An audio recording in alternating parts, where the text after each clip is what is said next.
बिस्मिल्लाहिर्रहमानिर्रहीम। बहुत आदरयोग ते प्यारयोग हस्तियां बैठियां ने। वीर मुदस्सर इकबाल भट्ट साहब, हुण तो मेरा जी करदा इन्हां नूं भी डॉक्टर मुदस्सर इकबाल भट्ट आखां। नहीं इन्हां नूं ते असीं जैनुइन ही ते हकदार ने कि इन्हां नूं दित्ती जाए। ते हाँ जी, ते उधर इलियास घुमन साहब ने भी डॉक्टरां तो बहुता ही काम कीता है। ते डॉक्टर इबाद नबील शाद साहब, डॉक्टर अरशद इकबाल अरशद साहब, डॉक्टर कल्याण साहब और यूसुफ पंजाबी नज़र आ रहे ने, अपने वटू साहब बैठे ने, डॉक्टर निगत खुर्शीद बैठिया ने, डॉक्टर शहनाज, बहुत सारिया हस्तियां ने। सब नूं बहुत सलाम। ते मैं दिल तोड़ ते नहीं सकती, सोच भी नहीं सकती। ते बस ये कि वो कुछ ਜਿਹੜੀਆਂ ਨੇ ਮਾਮਲਾਤ ਇਸ ਤਰ੍ਹਾਂ ਦੇ ਹੁੰਦੇ ਨੇ ਕਿ ਵੇਲਾ ਜਿਹੜਾ ਨਾ ਉਹ ਥੋੜੀ ਸੌੜ ਹੈ ਉਹਦੀ। ਪਹਿਲੇ ਤੇ ਤੁਹਾਨੂੰ ਬਹੁਤ ਮੁਬਾਰਕਬਾਦ। ਅੱਜ ਇੰਨੀ ਮਹਾਨ ਹਸਤੀ ਸੀਰਤ ਆਪਣਾ ਟੀਵੀ ਦੇ CEO ਸਭ ਤਸ਼ਰੀਫ ਰੱਖਦੇ ਨੇ, ਬਰਕਤਾਂ ਨੇ ਤੁਹਾਡੀਆਂ ਜੀ। ਜਿਹੜਾ ਕੰਮ ਮੈਨੂੰ ਕੁਝ ਦਿਨ ਪਹਿਲੇ ਭੱਟ ਭਾਈ ਦਾ ਫੋਨ ਆਇਆ ਕਿ ख्वाजा गुलाम फरीद ਕਾਨਫਰੰਸ ਕਰ ਰਹੇ ਆ। ਪਹਿਲੇ ਮੈਂ ਸਮਝੀ ਬਾਬਾ ਫਰੀਦ ਗੰਜ ਸ਼ੱਕਰ ਕਾਨਫਰੰਸ ਕਰ ਰਹੇ ਨੇ, ਫਿਰ ਮੈਨੂੰ ਪਤਾ ਲੱਗਾ ਨਹੀਂ ख्वाजा गुलाम फरीद ਕਾਨਫਰੰਸ ਕਰ ਰਹੇ ਨੇ। अच्छा, और जो मैं मतलब पता लगा और जो फेस मैनू ना मैसेज कोई दोस्तां ने भेजने शुरू करते, जेह्ड़े मैं ज़्यादा फेसबुक नहीं देखती, तो वो फेसबुक ते जो एक हाहाकार मच गई, ਉਹ ਮੈਨੂੰ ਉਹਨਾਂ ਨੇ ਨਾ ਮੈਸੇजेस ਭੇਜਣੇ ਸ਼ੁਰੂ ਕਰ ਦਿੱਤੇ ਮੇਰੇ WhatsApp ਦੇ ਉੱਤੇ। ਔਰ ਉਹਦੇ ਵਿੱਚ ਗਵਰਨਰ ਸਾਹਿਬ ਨੂੰ ਖੱਤ ਲਿਖਿਆ ਜਾ ਰਿਹਾ ਹੈ, ਉਹਦੇ ਵਿੱਚ ਵਜ਼ੀਰਾਂ ਨੂੰ ਖੱਤ ਲਿਖੇ ਜਾ ਰਹੇ ਨੇ, ਪਤਾ ਨਹੀਂ ਕਿੱਥੇ ਕਿੱਥੇ ਕਿ ਉਹਦੇ ਵਿੱਚ ਨਾਮ ਲੈ ਕੇ ਕਿ ਜਨਾਬ ਇਹ ਲੋਕ ਆ ਰਹੇ ਨੇ ਤੇ ਇਹਨਾਂ ਨੂੰ ਰੋਕਿਆ ਜਾਏ। ਇਹ ਪਤਾ ਨਹੀਂ ਅਸੀਂ ਕਿਹੜੀ ਕੋਈ ਪਾਕਿਸਤਾਨ ਦੁਸ਼ਮਣੀ ਇੱਥੇ ਹੋਣ ਲੱਗੀ ਏ ਤੇ ਇਹ ਅਗਰ ਇੰਜ ਹੋਇਆ ਤੇ ਇੰਜ ਹੋ ਜਾਏਗਾ ਤੇ ਇੰਜ ਹੋਇਆ ਤੇ ਪਤਾ ਨਹੀਂ ਕੀ ਹੋ ਜਾਏਗਾ।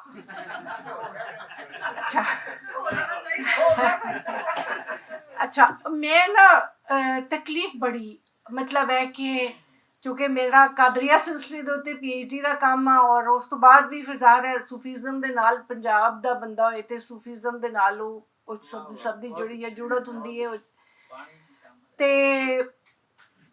ਦੂਸਰਾ ਉਹ ਫਿਰ ਥੋੜਾ ਮਤਲਬ ਹੈ ਕਿ ਮੈਂ ਕਿਹਾ ਅੱਛਾ ਚਲੋ ਕੋਈ ਗੱਲ ਨਹੀਂ, ਮੈਂ ਹੁਣ ਇਹਦੇ ਤੇ ਹੀ ਗੱਲਬਾਤ ਕਰਾਂਗੀ। ख्वाजा गुलाम फरीद सरकार तो इतनी बड़ी हस्ती ने और उन्होंने इतने मौजूआत और इतनियां परतां ने कि उन्होंने एक एक पक्ष दे उत्ते PhD हो सकती है। और मतलब उन्होंने माँ बाप तबियात दे उत्ते डॉक्टर शहजाद कैसर साहब ने जिहड़ा ना बड़ा अच्छा बहुत वधिया काम किया। और भी आज हसन ने बहुत अच्छा पेपर पढ़िया, हसन पट्टी ने बहुत लुत्फ आया, बहुत सोहनी गलबात की। हसनैन, हाँ दो हुसना वाला है ना, दो हसनैन पट्टी ने बड़ी सोहनी गलबात की थी। अच्छा, मेरे जेह्ड़े सवाल आ रहे सन दिमाग दे विच, ये सारी सिचुएशन जो क्रिएट हुई वो अज ना मैं क्या अच्छा मैं अज कागज़ दे उत्ते ना लिख मैनू भाई कह मैं क्या मैं जबानी गलबात करांगी ते भट्ट भाई कहन लगे कि नहीं लिख लेना। मैं क्या फिर चलो अज लिख ही लईए। सवाल जेह्ड़े ने मैं कुछ सवाल लिखे ने। सवाल इन्हें कि लाहौर में ख्वाजा गुलाम फरीद की कानफ्रेंस क्यों हो रही, कि ख्वाजा गुलाम फरीद पंजाब दे सूफी शायर नहीं की। अगला सवाल है मेरा कि तहजीबी जोग्राफी नूं गूगल मैप ते नापिया जा सकता है? बहुत अच्छा सवाल, बिल्कुल ही नापिया जा सकता। हुण अगला इसका जवाब इस नाल जुड़िया है सवाल और जवाब दोनों ने कि इंडस दी तहजीब ते अदब तो माखूज इलम यूरोप विच चला जावे ते इंडोलॉजी बन जाता है ते ओलॉजी जिस भी अखर दे नाल जुड़ जाए ओदी हैसियत साइंसी हो जाती है। ते असी का के की दे पिछे भजी जा रहे हैं। मुरीद के, पत्तों की, कामों की, जूडे के, चढ़दे की, लैंदे की, उत्तर की, दखन की दे नावां विच फस के ते बाकी भी तुसी कुछ समझ गए होगे। ਕਾ ਕੇ ਕੀ ਹਾਕਮਾਂ ਤੇ ਹਾਕਮਾਂ ਦੇ ਲਾਕੜੀਆਂ ਦੀਆਂ ਪਾਈਆਂ ਵਿੱਥਾਂ ਵਿੱਚ ਫਸੇ ਆ, ਜਿਸ ਰਾਹੀਂ ਬਰਤਾਨਵੀ ਬਾਬੂਆਂ ਨੇ ਸਾਨੂੰ ਵੰਡਿਆ ਤੇ ਵੰਡਾਇਆ। ਤੇ ਅੱਜ ਤਾਈਂ ਇਹ ਕੋਸ਼ਿਸ਼ ਹੋ ਰਹੀ ਹੈ ਜੇ ਇਹਨਾਂ ਪਛੇਤਰਾਂ ਵਾਲੇ ਮਸਲਿਆਂ ਨੂੰ ਹੱਲ ਕਰ ਲਈਏ ਜਾਂ ਇਹ ਮਸਲੇ ਹੱਲ ਹੁੰਦੇ ਨੇ ਤੇ ਪਾਕਿਸਤਾਨ ਦੇ ਸਭਨਾਂ ਸੂਬਿਆਂ ਦੀਆਂ ਜ਼ੁਬਾਨਾਂ ਦੇ ਨਾਂ ਇੰਜ ਰੱਖ ਲਓ, सिंध की, बलोच की, पश्तून की, पंजाब की, कश्मीर की, गिलगित की है रजे खुदा रा एक आम बंदे दा मसला ते लोड़ रोजी रोटी ते ठार है ते अज भी ਜਿਹੜੇ ਤੁਹਾਡੀਆਂ ਲੋੜਾਂ ਤੇ ਸਿਆਸਤ ਕਰਨ ਵਾਲੇ ਜਿਹੜੇ ਨੇ ਵਡੇਰੇ ਤੇ ਜਾਗੀਰਦਾਰ ਤੇ ਖੁਦਾਈ ਜੈ ਦਾਵੇਦਾਰ ਬਾਹਰਲੇ ਤੇ ਅੰਦਰਲੇ ਹਾਕਮ ਤੇ ਉਹਨਾਂ ਦੇ ਲਾਕੜੀ ਜਿਹੜੇ ਨੇ ਉਹ ਉਹਨਾਂ ਦੀ ਗੱਲ ਨੂੰ ਪਾਓ, ਸਮਝੋ ਤੇ ਰੱਬ ਦੀ ਦਿੱਤੀ ਹੋਈ ਜਿਹੜੀ ਤੁਹਾਨੂੰ ਸੂਝ ਹੈ ਉਸ ਨੂੰ ਮੁੱਖ ਰੱਖੋ ਤੇ ਫਿਰ ਲੜੋ ਕਿ ਇਨਸਾਨ ਦਾ ਤਾਲੁਕ ਉਹ ਸੂਝ ਕੀ ਹੈ, ਉਸੇ ਸੂਝ ਇਹ ਵੇ ਕਿ ਇਨਸਾਨ ਦਾ ਤਾਲੁਕ ਅੱਲਾ ਦੇ ਨਾਲ ਹੈ, ਜ਼ੁਬਾਨ ਦਾ ਤਾਲੁਕ ਜ਼ਮੀਨ ਦੇ ਨਾਲ ਹੈ। ਇਸੇ ਲਈ ਸਾਰੀਆਂ ਇਲਹਾਮੀ ਕਿਤਾਬਾਂ ਰੱਬ ਨੇ ਵੱਖੋ ਵੱਖਰੀ ਜ਼ੁਬਾਨ 'ਚ ਲਿਖੀਆਂ ਜਿੱਥੇ ਜਿੱਥੇ ਉਹਦੇ ਨਬੀ ਆਏ। ਇਸ ਗੱਲ ਨੂੰ ਸਮਝੋ ਤੇ ਜ਼ਮੀਨਾਂ ਦੀਆਂ ਹੱਦਾਂ ਤੇ ਸਰਹੱਦਾਂ ਹੁੰਦੀਆਂ ਨੇ, ਜ਼ੁਬਾਨਾਂ ਦੀਆਂ ਵੀ ਹੁੰਦੀਆਂ ਨੇ, ਪਰ ਇੱਕ ਦੂਜੇ ਨਾਲ ਜੁੜੀਆਂ ਹੁੰਦੀਆਂ ਨੇ। ਇਨਸਾਨ ਤੇ ਅੱਲਾ ਦੇ ਨਾਲ ਤਾਲੁਕ ਨੂੰ ਸਮਝੋ, ਮਿੱਟੀ ਦਾ ਤੇ ਮਿੱਟੀ ਦੇ ਬੰਦਿਆਂ ਦਾ ਤਾਲੁਕ ਆਪਸ ਵਿੱਚ ਸਮਝੋ ਤੇ ਜੁੜ ਕੇ ਬਣਾਉਣਾ ਤੇ ਨਿਭਾਉਣਾ ਸਿੱਖੋ। ਐਸੇ ਹੱਦ ਤੇ ਵੱਖਰਾਪ ਨੂੰ ਹਜ਼ਾਰ ਹਾ ਤਰੀਕਿਆਂ ਦੇ ਨਾਲ ਸੂਫੀਆਂ ਨੇ ਸਮਝਾਇਆ ਹੈ, ਹਜ਼ਾਰ ਹਾ ਤਰੀਕਿਆਂ ਦੇ ਨਾਲ। ਪਹਿਲੇ ਹਸਨੈਨ ਨੇ ਵੀ ਗੱਲ ਕੀਤੀ ਔਰ ਉਸੇ ਹੀ ਕਾਫੀ ਦਾ ਇੱਕ ਮਿਸਰਾ ਮੈਨੂੰ ਯਾਦ ਆ ਰਿਹਾ ਕਿ ਹਿੱਕ ਹੈ ਹਿੱਕ ਹੈ ਹਿੱਕ ਹੈ ख्वाजा गुलाम फरीद ਦਾ ਹਿੱਕ ਦੀ ਹਰ ਦਮ ਸਿੱਖ ਹੈ। ਤੇ ਇਹ ਲਿਖਣ ਵਾਲੀ ਹਸਤੀ ਜਿਹੜੀ ਹੈ ਇਹਦੇ ਨਾਲ ਲਾਹੌਰ ਦੇ ਵਿੱਚ ਰਹਿਣ ਵਾਲਾ ਵਾਸੀ ਪਿਆਰ ਨਹੀਂ ਕਰ ਸਕਦਾ। ਇਹ ਕਹਿਣ ਵਾਲਾ ਅਗਰ ਮਿੱਠਨਕੋਟ ਬੈਠਾ ਹੈ, ਮਿੱਠਨਕੋਟ ਤੋਂ ਇਹ ਆਵਾਜ਼ ਦੇ ਰਿਹਾ ਹੈ ਹਿੱਕ ਦੀ, ਇਕਾਈ ਦੀ, ਪਿਆਰ ਦੀ, ਬੋਹ ਦੀ ਗੱਲ ਕਰ ਰਿਹਾ, ਤੇ ਜੇ ਉਹ ਲਾਹੌਰ ਵਿੱਚ ਬੈਠਾ ਹੈ ਤੇ ਉਹ ਉਹਨੂੰ ਯਾਦ ਨਹੀਂ ਕਰ ਸਕਦਾ, ਉਹਨੂੰ ਪਿਆਰ ਨਹੀਂ ਕਰ ਸਕਦਾ। ਔਰ ਉਹਦੇ ਵਿੱਚ ਉਹਦੀ ਜਿਹੜੀ ਮਿੱਠੜੀ ਬੋਲੀ ਹੈ, ਤੁਸੀਂ ਕਾਫੀ ਸੁਣੀ ਹੈ, ਕਿੰਨੀ ਸੋਹਣੀ ਕਾਫੀ ਇਹਨਾਂ ਨੇ ਪੜ੍ਹੀ ਹੈ ਸਾਬਰ ਸਾਹਿਬ ਨੇ। ਕਿਤਨਾ ਦਰਦ ਹੈ। ਮੇਰਾ ਖਿਆਲ ਹੈ ਕੋਈ ਐਸਾ ਬੰਦਾ ਸੀ ਜਿਸ ਨੂੰ ਉਹਦੇ ਵਿੱਚੋਂ ਕੋਈ ਸ਼ੈ ਸਮਝ ਨਾ ਆਈ ਹੋਵੇ, ਕਿਉਂਕਿ ਉਹਦੇ ਵਿੱਚ ਉਹ ਜਿਹੜੀ ਪੋਸਟ ਸੀ ਉਹਦੇ ਵਿੱਚ ਇਤਨਾ ਸੀ ਕਿ ਜਨਾਬ ਇਹਨਾਂ ਵਿੱਚੋਂ ਕਿਸੇ ਹਿੱਕ ਨੂੰ ਬੁਲਾ ਕੇ ਪੁੱਛੋ ਨਾ ਕਿ ਇਹਨਾਂ ਕੋ ਇਹ ਬੋਲੀ ਆਉਂਦੀ ਹੈ ਕਿ ਕਾਈ ਨਾ ਆਉਂਦੀ।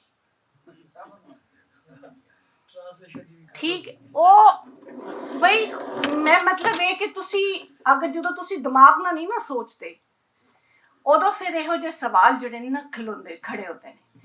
ਅੰਗਰੇਜ਼ੀ ਜ਼ੁਬਾਨ ਦੇ ਤੁਸੀਂ ਜਦੋਂ ਸਾਊਥ ਵੇਲਸ ਜਾਂਦੇ ਹੋ ਔਰ ਤੁਸੀਂ ਮਰਕਜ਼ ਦੇ ਵਿੱਚ ਤੁਸੀਂ ਜਾਂਦੇ ਹੋ, ਲੰਡਨ ਦੇ ਵਿੱਚ ਜਾਂਦੇ ਹੋ, ਉਹਦੇ ਵਿੱਚ 100 ਕੋਹਾਂ ਦਾ ਫਰਕ ਹੈ ਪਰ ਜ਼ੁਬਾਨ ਅੰਗਰੇਜ਼ੀ ਰਹਿੰਦੀ ਹੈ। ਫਾਰਸੀ ਦਰੀ ਤੇ ਫਾਰਸੀ ਮਰਕਜ਼ੀ ਬਹੁਤ ਫਰਕ ਹੈ, ਪਰ ਵੱਡੀਆਂ ਅਮੀਰ ਜ਼ੁਬਾਨਾਂ ਦੇ ਲਹਿਜੇ ਹੁੰਦੇ ਨੇ। ਨਾਮ ਰੱਖਣੇ ਨੇ, ਜੇ ਨਾਂ ਦਾ ਰੌਲਾ ਹੈ ਤਾਂ ਸਾਰੀ ਦਾ ਨਾਂ ਹੀ ਉਹ ਰੱਖ ਲਓ, ਠੀਕ ਹੈ। ਤੇ ਉਹ ਮਤਲਬ ਹੈ ਕਿ ਇਸ ਗੱਲ ਨੂੰ ਮੇਰਾ ਖਿਆਲ ਹੈ ਕਿ ਸਮਝਣ ਦੀ ਲੋੜ ਹੈ। ਤੇ ਇੱਕ ਹੋਰ ਗੱਲ ਜਿਹੜਾ ਮੈਂ ਗੁਜ਼ਾਰਿਸ਼ ਜਿਹੜੀ ਕਰ ਰਹੀ ਹਾਂ ਇਹ ਕਿ ਅੱਖਰਾਂ ਦੇ ਪਿੱਛੇ ਲੱਗੀਆਂ ਪਛੇਤਰਾਂ ਜਿਹੜੇ ਸਿਆਸਤਦਾਨ ਲਾਉਂਦੇ ਨੇ ਉਹਨਾਂ ਦੇ ਆਖੇ ਨਾ ਲੱਗੋ। ਅੱਖਰਾਂ ਦੇ ਮਾਨੀ ਸਮਝੋ। ਮਾਨੀ ਦੇ ਇਲਮ ਨੂੰ ਤੁਹਾਡੇ ਤੋਂ ਬਹੁਤ ਦੂਰ ਕਰ ਦਿੱਤਾ ਗਿਆ ਹੈ। ਮਾਨੀ, ਇਲਮੇ ਮਾਨੀਆਤ ਸਾਡੇ ਪੂਰੇ ਐਜੂਕੇਸ਼ਨ ਸਿਸਟਮ ਦੇ ਵਿੱਚੋਂ ਕੱਢ ਦਿੱਤਾ ਗਿਆ ਹੈ। ਸਿਰਫ ਰੱਟੂ ਤੋਤੇ ਬਣੋ, ਲਫ਼ਜ਼ ਸਿਰਫ ਪੜੋ, ਸਮਝੋ ਨਹੀਂ। ਜਦ ਕਿ ਰੱਬ ਸਾਨੂੰ ਕੀ ਹੁਕਮ ਦਿੰਦਾ ਹੈ? ਤਦੱਬरून ਦਾ, ਤਫੱਕरून ਦਾ, ਕਿ ਇਹਦੇ ਤੇ ਫਿਕਰ ਕਰੋ, ਉਹਦੇ ਤੇ ਗੌਰ ਕਰੋ। ਤੇ ਗੌਰ ਕਰਨ ਵਾਲੀ ਤੇ ਕੋਈ ਪਾਲਿਸੀ, ਕੋਈ ਗੱਲਬਾਤ ਹੈ ਹੀ ਨਹੀਂ। ਜੋ ਜਿਹਨੇ ਆਖ ਦਿੱਤਾ ਬਸ ਅਗੇਤਰ ਲੱਗ ਗਈ ਕਿ ਪਿਛੇਤਰ ਲੱਗ ਗਈ ਤੇ ਬਸ ਕੰਮ ਸ਼ੁਰੂ। सो खुदारा जब तक इस वतन अजीज इस प्यारे मुल्क दी सांझ, इस मुल्क दी सालमियत सिर्फ सूफी दी जिहड़ी सोच है ना इहदे नाल जुड़ के है, क्योंकि सूफी दी सोच और इहदी जिहड़ी सूझ है ਉਹ ਸਾਨੂੰ इख्तलाफ ਨੂੰ ਮੰਨਣ ਦੇ ਉੱਤੇ ਪ੍ਰੇਰਦੀ ਹੈ। ਰੱਬ ਦੀਆਂ ਕਿੰਨੀਆਂ ਸ਼ੈ ਨੇ, ਮਤਲਬ ਪੱਤੇ ਨੇ ਹਰੇ ਰੰਗ ਦੇ ਨੇ ਨਾ, ਰੁੱਖ ਨੇ, ਪਰ ਪੱਤਿਆਂ ਦੇ ਵਿੱਚ ਹਰੇ ਰੰਗ ਦੇ ਕਿੰਨੇ ਰੰਗ ਨੇ, ਕਿੰਨੇ ਇਹ ਮੁਸ਼ਾਹਿਦਾ ਹੈ, ਇਹ ਗੌਰ ਕਰਨਾ ਹੈ, ਇਹ ਦੱਸਣਾ ਹੈ ਵਾਲਾ ਨੂੰ। ਪੱਤਾ ਇੱਕ ਹੈ ਨਾ, ਅਸੀਂ ਉਹਨੂੰ ਪੱਤਾ ਹੀ ਆਖਨੇ ਆ, ਪਰ ਪੱਤੇ ਦੀਆਂ ਕਿੰਨੀਆਂ ਸ਼ਕਲਾਂ ਨੇ, ਪੱਤਿਆਂ ਦੇ ਕਿੰਨੇ ਰੰਗ ਨੇ, ਕਿੰਨੀਆਂ ਸ਼ਕਲਾਂ ਨੇ। ਉਹ ਜਦੋਂ ਆਪਣੇ ਅੰਤ ਨੂੰ ਪਹੁੰਚਦਾ ਹੈ ਉਹ ਕਿੰਨੇ ਰੰਗ ਵਟਾਉਂਦੇ ਨੇ, ਨਵੇਂ ਪੁੰਗਰਦੇ ਨੇ। ਇਹ ਮੁਸ਼ਾਹਿਦਾ ਹੈ। ਇਹ ਮੁਸ਼ਾਹਿਦਾ ਜਦ ਤੱਕ ਇਲਮ ਦਾ ਹਿੱਸਾ ਨਹੀਂ ਬਣੇਗਾ, ਤਰਬੀਅਤ ਨਹੀਂ ਹੋਏਗੀ, ਤੇ ਲੋਕ ਸਾਡੇ ਅੰਦਰ ਪਾੜਾ ਪਾਉਂਦੇ ਰਹਿਣਗੇ। ਸੋ ਗੁਜ਼ਾਰਿਸ਼ ਸਿਰਫ ਹੈ ਵੇ ਕਿ ਦਰਵੇਸ਼ਾਂ ਦੀ ਰੁੱਖਾਂ ਦੀ ਜਰਾਂਦ ਵਾਲੀ ਗੱਲ ਨੂੰ ਯਾਦ ਰੱਖੀਏ ਕਿ ਦਰਵੇਸ਼ਾਂ ਕੋ ਲੋੜੀਏ ਰੁੱਖਾਂ ਦੀ ਜਰਾਂਦ, ਇਹਨਾਂ ਨੂੰ ਜਰਾਂਦ ਸਮਝੀਏ, ਇਹਨਾਂ ਦੇ ਨਾਲ ਜੁੜੀਏ। ख्वाजा गुलाब फरीद साडे, बाबा फरीद साडे, सचल सरमस्त साडे, रोहल फकीर साडे, अली हैदर मुल्तानी साडे, फकीर कादर बख्श बेदिल साडे, बाबा फरीद गंज शकर, शाह हुसैन, सुल्तान बाहू, बुल्ले शाह, वारिस शाह, ये सारे साडे ओ शायर ने ਜਿਹੜੇ ਸਾਡੇ ਤਹਿਜ਼ੀਬ ਦੇ ਨੁਮਾਇੰਦੇ ਨੇ, ਜਿਹੜੀ ਸਾਡੀ ਸਕਾਫਤ ਦੇ ਨੁਮਾਇੰਦੇ ਨੇ। ਔਰ ਨਾ ਸਿਰਫ ਇਹ ਕਿ ਤਹਿਜ਼ੀਬ ਔਰ ਸਕਾਫਤ ਦੇ, ਬਲਕਿ ਇਨਸਾਨੀਅਤ ਦੇ ਪਿਆੰਬਰ ਵੀ ਨੇ, ਇਨਸਾਨੀਅਤ ਦਾ ਦਰਸ ਦਿੰਦੇ ਨੇ, ਆਲਾ ਜ਼ਰਫੀ ਸਿਖਾਉਂਦੇ ਨੇ। ਇਖਤਲਾਫ ਹੋਣਾ ਅੱਛੀ ਗੱਲ ਹੁੰਦੀ ਹੈ। ਰੱਬ ਨੇ ਬਹੁਤ ਸਾਰੇ, ਜਿਨ੍ਹਾਂ ਦੀ ਮੈਂ ਪਹਿਲੇ ਮਿਸਾਲ ਦਿੱਤੀ ਹੈ, ਰੱਬ ਨੇ ਬਹੁਤ, ਇਹ ਜਿਹੜਾ ਵੱਖਰਾਪਾ ਹੁਸਨ ਹੈ, ਪਰ ਇਹ ਦੁਸ਼ਮਣੀ ਨਹੀਂ ਹੈ। ਇਖਤਲਾਫ ਹੋਣਾ, ਇਨਸਾਨਾਂ ਨੂੰ ਇੱਕ ਦੂਸਰੇ ਨਾਲ ਇਖਤਲਾਫ ਹੁੰਦਾ ਹੈ ਨਾ, ਤੇ ਉਹਦੀ ਦਲੀਲ ਮੌਜੂਦ ਹੁੰਦੀ ਹੈ, ਪਰ ਦੂਸਰੇ ਨੂੰ ਇੰਜ ਮੁਕਾ ਦੇਣਾ, ਇਹ ਤੇ ਤੁਸੀਂ ਕੁਫਰ ਔਰ ਉਹਦੀ ਜਿਹੜੀ ਹੈ ਸੱਚ ਦੀ ਜੰਗ ਬਣਾ ਲੈਂਦੇ ਹੋ ਇਸ ਨੂੰ। ਸੋ ਇਹ ਜਿਹੜੀਆਂ ਲੜਾਈਆਂ ਨੇ ਜਦ ਤੱਕ ਨਹੀਂ ਮੁਕਾਈਆਂ ਜਾਣਗੀਆਂ, ਉਨੀ ਦੇਰ ਤੱਕ ਅਸੀਂ ਅਗਾਂਹ ਨਹੀਂ ਵੱਧ ਸਕਦੇ। ਸਾਡਾ ਪਿਆਰਾ ਮੁਲਕ ਨੂੰ ਇਸ ਵੇਲੇ ਜੋੜਨ ਦੀ ਜ਼ਰੂਰਤ ਹੈ। ਸੋ ਤੁਹਾਨੂੰ ਭੱਟ ਭਾਈ ਬਹੁਤ ਮੁਬਾਰਕਬਾਦ ਕਿ ਤੁਸੀਂ ਇੱਕ ਵਾਰੀ ਫਿਰ ਜੋੜਨ ਦੀ ਗੱਲ ਕਰਦੇ ਹੋ। ਤੁਸੀਂ ਨਫ਼ਰਤਾਂ ਦੇ ਕੋਝ ਨੂੰ ਮੁਕਾ ਰਹੇ ਹੋ।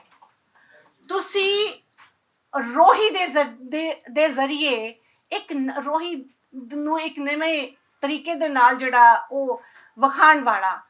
ਰੋਹੀ ਰੇਗਿਸਤਾਨ ਹੀ ਨਹੀਂ ਹੈ, ਰੋਹੀ ਬਹੁਤ ਜ਼ਰਖੇਜ਼ ਜ਼ਮੀਨ ਹੁੰਦੀ ਹੈ, ਜਿਹੜੀ ਦਰਿਆ ਦੇ ਨਾਲ ਜਿਹੜੀ ਜ਼ਮੀਨ ਹੈ। ਰੋਹੀ ਸਰ ਕੱਲਾ ਰੇਗਿਸਤਾਨ ਨਹੀਂ ਹੈ। ਜਿਹੜਾ ਇਹ ਵੀ, ਇਹ ਮਾਨੀ ਦਾ ਜਿਹੜੀ ਇਲਮ ਦੀ ਮੈਂ ਗੱਲ ਕੀਤੀ ਹੈ, ਇਹ ਵੀ ਉਹਦੀ ਮਤਲਬ ਇਹ ਦੂਰ ਹੋਣਾ ਹੈ ਉਹਦਾ, ਕਿ ਜਿਹਨੇ ਜੋ ਕਹਿਤਾ ਉਵੇਂ ਮੰਨੀ ਜਾਓ।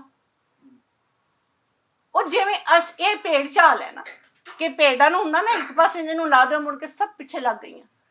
ਜਿਹੜੇ ਮਾਨੀ ਦੱਸਦੇ ਹੋ ਉਹੀ ਮਾਨੀ ਸਮਝੇ ਜਾਓ। ਮਾਨੀ ਤੇ ਬੰਦੇ ਨੇ ਆਪਣੇ ਆਪ ਕੰਗਾਲੇ ਹੁੰਦੇ ਨੇ, ਮਾਨੀ ਤੇ ਆਪਣੇ ਅੰਦਰੋਂ ਤਲਾਸ਼ ਕਰਨੇ ਹੁੰਦੇ ਨੇ। ਔਰ ਇਹ ਸੂਫੀਆ ਦਾ ਕਲਾਮ ਸਹੀ ਤਰੀਕੇ ਦੇ ਨਾਲ ਪੜ੍ਹਿਆ ਜਾਏਗਾ, ਅੰਦਰ ਉਹਨਾਂ ਦੇ ਮਨਾਂ ਦੇ ਅੰਦਰ ਉਤਾਰਿਆ ਜਾਏਗਾ, ਤੇ ਫਿਰ ਇਹ ਵੱਖਰਾ ਮੁੱਕਣਗੇ। ਨਹੀਂ ਤੇ ਉਹਨਾਂ ਜ਼ਾਲਮਾਂ ਦੇ, ਹਾਕਮਾਂ ਦੇ ਤੇ ਹਾਕਮਾਂ ਦੇ ਲੱਕੜੀਆਂ ਦੀਆਂ ਸਿਰਫ ਨਾਰੇ ਬੁਲੰਦ ਕਰਦੇ ਰਵਾਂਗੇ। ਸੋ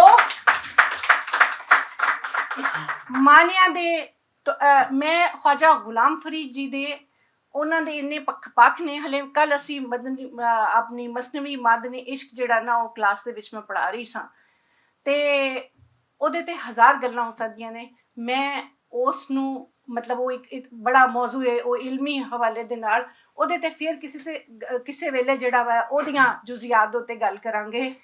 ਲੇਕਿਨ ਇਹ ਕਿ ਇਸ ਵੇਲੇ ਸਿਰਫ ਜੋ ਉਹਨਾਂ ਦੀ ਕੁੱਲ ਜੋ ਉਹਨਾਂ ਦਾ ਸੁਨੇਹਾ ਹੈ, ਜੋ ਪੈਗਾਮ ਹੈ, ਔਰ ਜਿਸ ਪਾਸੇ ਸਾਨੂੰ ਧਿਆਨ ਦੇਣ ਦੀ ਲੋੜ ਹੈ ਉਹਦੇ ਵੱਲ ਗੌਰ ਕਰੋ, ਔਰ ਮਾਨੀ ਦੇ ਉੱਤੇ ਗੌਰ ਕਰੋ।